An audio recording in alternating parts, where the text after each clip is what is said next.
All the recent wildfires are now fueling debate over climate change.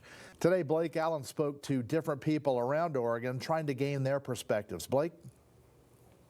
That's right, Lee. From a research climatologist to a PhD researcher to Congressman Greg Walden, I heard many different opinions throughout the day.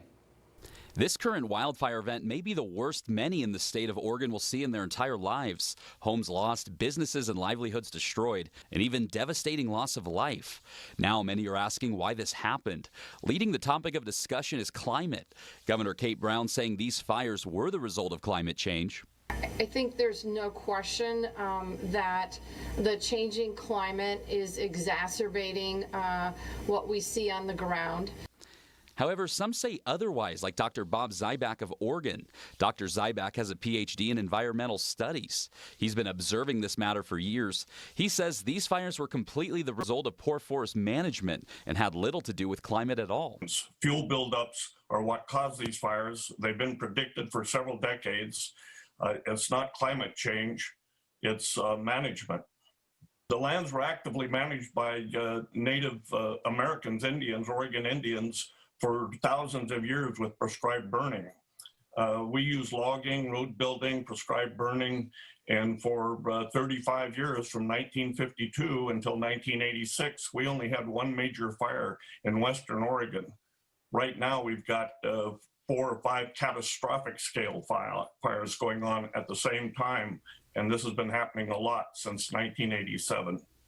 However, climatologist and Linfield University professor Greg Jones says climate was a factor in leading to the conditions that fueled these fires.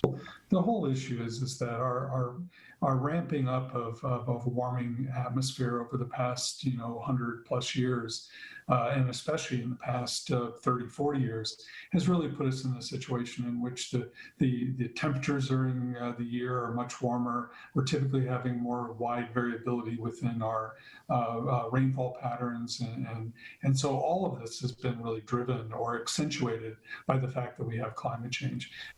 Oregon's 2nd District Congressman Greg Walden was with President Trump in Sacramento. Walden touched on the matter in an exclusive News Channel 21 interview as well, taking a two-sided approach. What is your take on all of that? Well, I think the answer is yes. Part of it is we have a changing climate. We have drier conditions. Part of it is we've had 100 years of suppressing fire and 50 years of not managing forests. So we have enormous fuel buildups in the forest. Walden weighed in on possible congressional action. Yeah, there's a lot of work we've done. There's a lot more to do. The Healthy Forest Restoration Act I helped write more than a decade ago is law. It's being used in and around our wildland-urban interfaces, do a lot of the thinning you see along the highways and around critical infrastructure. Lee, I also spoke to Congressman Walden about aid for Oregonians. That discussion coming up at 6:30. Now back to you.